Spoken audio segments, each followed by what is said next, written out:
जीवन बगिया ऐसी उलझी, फूलोगे कम कांटे ज्यादा, सिमटा जीवन डूबी सांसें, आना है तो अब भी आजा। जहाँ भी खोज होगी वहाँ झूठी तालियां के सिवाय कुछ भी नहीं होगा, और कुंजियाँ भी खोज ली जाती हैं क्योंकि वे मुफ्त में मिलती हैं, सस्ती मिलती हैं, आसानी से मिल जाती हैं, बाजार में खरीदी जा सकती हैं, जिसे हम धर्म कहते हैं। आमतौर से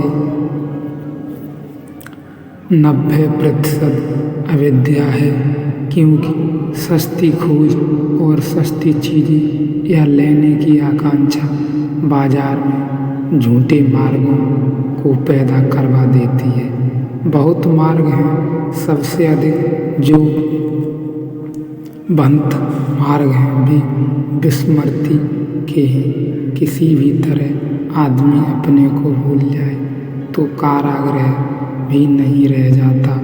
अगर कारागृह में एक आदमी को शराब पिला दें तो कारागृह बचता है नहीं, वह आदमी शराब पीकर कारागृह भी नहीं रह जाता, वह आदमी भी नहीं रह जाता, बेहोशी में सब मिट जाता है।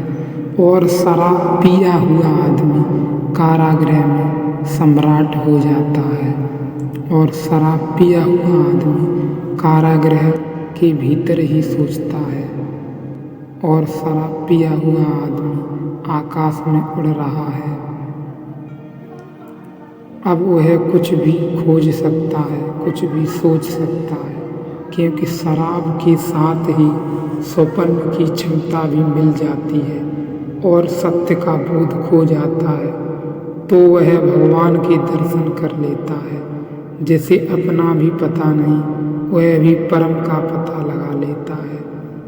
तरकीब धोखा देने की, और इस जगत में अज्ञानियों से उतना नुकसान नहीं होता, लेकिन उन ज्ञानियों से भारी नुकसान हो जाता है जो आपको झूठी चाबियां पकड़ा देते हैं। उन्हें भी चाबियां पकड़ने का सुख है, पकड़ाने का भी आपको भी बड़ा सुख है।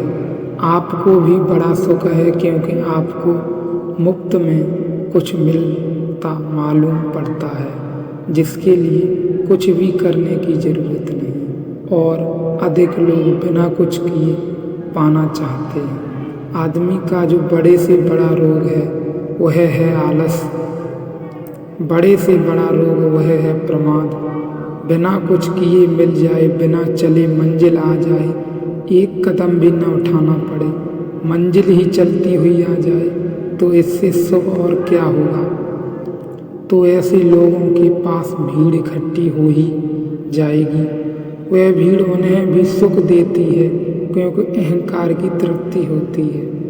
तो एक पारस्परिक शोषण चलता है। गुरु मिल जाते हैं जिनकी चाबियां हैं, शिष्य मिल जाते हैं जो इन चाबियों को खरीदने को तैयार हैं, और तब एक व्यायाम चलता है।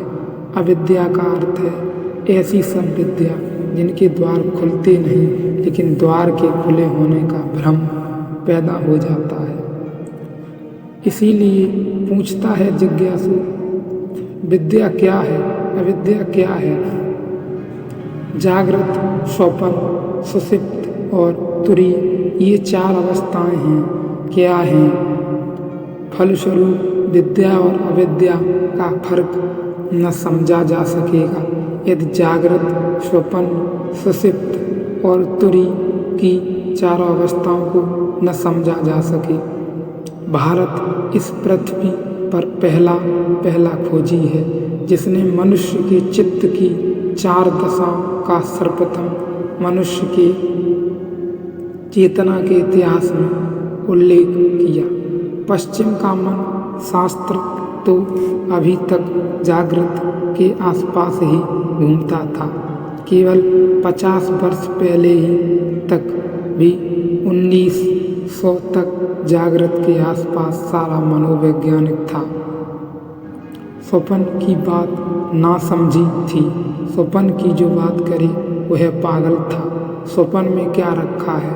स्वप्न यानी स्वप्न ही है, उसमें रखा क्या है? स्वप्न यानी स्वप्न ही है। लेकिन पिछले परास से 50 वर्षों में जैसे जैसे मन शुद्ध मनुष्य के मन को समझने में गहरे उतरे, उसके मानसिक रोगों की खोज में गहरे उतरे, वैसे वैसे उन्हें पता चला कि जागृत के नीचे एक परत है, वह है स्वप्न की, जो जागृत से ज़्यादा महत्वपूर्ण है। कम महत्वपूर्ण नहीं है, ज़्यादा।